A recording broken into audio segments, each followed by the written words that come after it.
Hello guys, welcome sa aking channel at meron lang ako si-share tungkol dito sa discover ko sa aking mixer.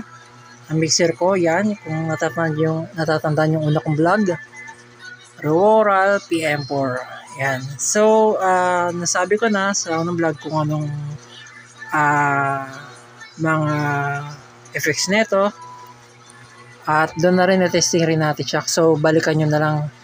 Then, may na-discover ako ngayon lang kasi bukod sa may problema to sa Bluetooth, nagloloko, na-connect siya pero minsan delay, minsan nagpa-fast forward, gulo-gulo yung audio niya kapag mayroong nakasaksak. Pero pagka wala naman, madalang lang. Halos wala nga eh. So, ito, share ko yung na-discover ko. Magpa-play tayo dito sa no copyright claim background music. Pwede tayo ng copyright. Ang discover ko is kung makikita nyo wala naman siyang equalizer maliban dito sa gain, high, low. Yan ang pinaka mukha niya. Wala siyang equalizer pero may na-discover ako na equalizer na di ko alam kung ako pa lang ang nakakalam o alam na talaga ng lahat. Pero, i-share ko na lang din.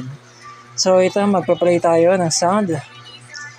Try natin itong upbeat, background music. Okay, nagpa-play siya. Nagpa-play po siya. Ayan, narinig nyo. Ito ang connection niya sa channel 3.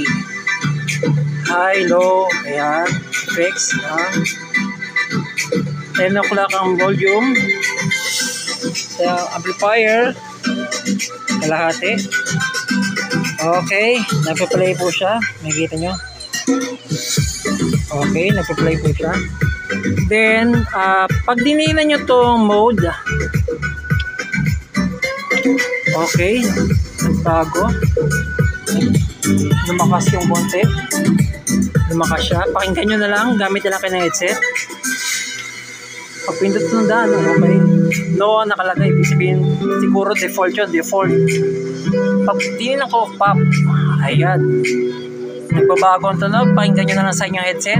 Mag-headset kayo. Pag dinilan, rock. Okay.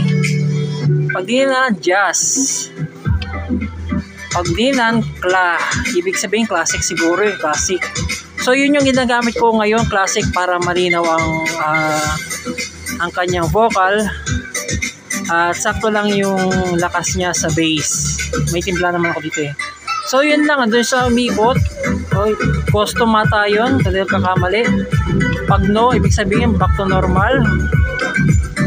Okay, pop, rock, jazz, classic. Yan tayo. Pero kung gusto niyo na mas malakas, doon kaya sa default. Ang nakalagay yata basta nakasulat.